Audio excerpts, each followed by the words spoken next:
I said a week or two ago, I said, OSHA's putting out this rule. They're going to say that whatever you need to do, but they're going to move the goalposts, and they're going to say, if you don't have a booster by a certain date, then you're unvaccinated. You could lose your job. People tried to say, oh, that's not what they said. Well, now even Fauci is saying he wants the boosters to count. New Mexico said, unless you do the boosters, they're going to consider you unvaccinated. So we reject that approach. That approach would upend.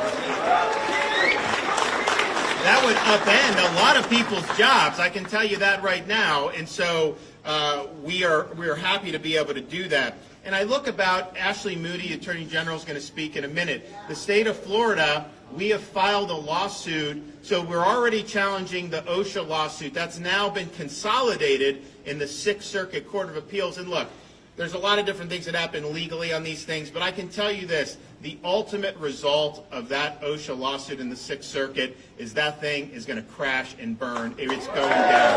That's for sure. And I'll be willing to put a lot of money on that.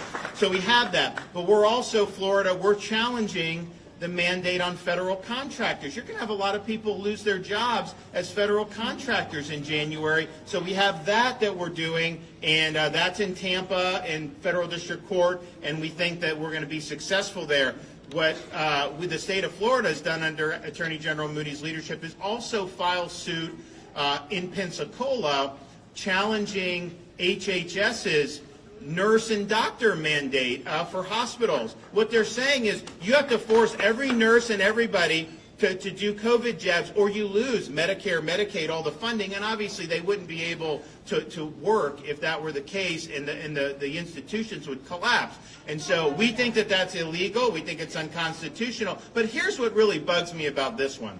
When you talk about nurses and stuff, the whole reason they launched 15 days to slow the spread, the whole reason the U.S. went down the road that a lot of other places are still trying to pull out of, is because they didn't want the hospitals to be overrun. That was the reason they did it. And so you had to make sure you preserve hospital capacity. So that's what they said then. Now they're going to do this mandate, and many nurses could lose their job. So you're actually making the hospitals short-staffed as a result of the mandate. So how does this make any sense when you say you're trying to preserve? This is about power. This is about control. That's what they're doing, because it makes absolutely no sense to be able to do this when you're talking about what would actually make sense for people. And so we're very happy to be able to say that we are fighting that as well. And I said from the very beginning of this, you needed a legal response, but you also needed a legislative response. So today, we signed into law the legislative response, and the legal response is ongoing, and we're going to continue to do that.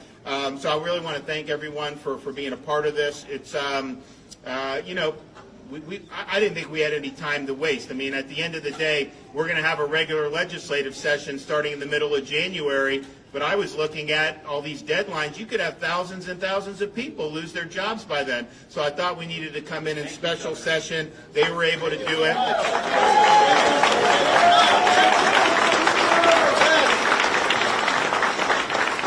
The last thing I wanted to see was all these families in Florida over the holidays not knowing whether they were going to have a job when they came out on the other end of the holidays, and we had the New Year. So now we have protections. I think it's something that's going to be very, very good, and I think it's going to make a big difference for everybody involved. So thanks to everybody who spoke out. Thanks to the legislature. We're going to hear from a few folks, and then I'm going to sign the bills into law. So we have with us, actually from right around the corner here, our Attorney General, Ashley Moody.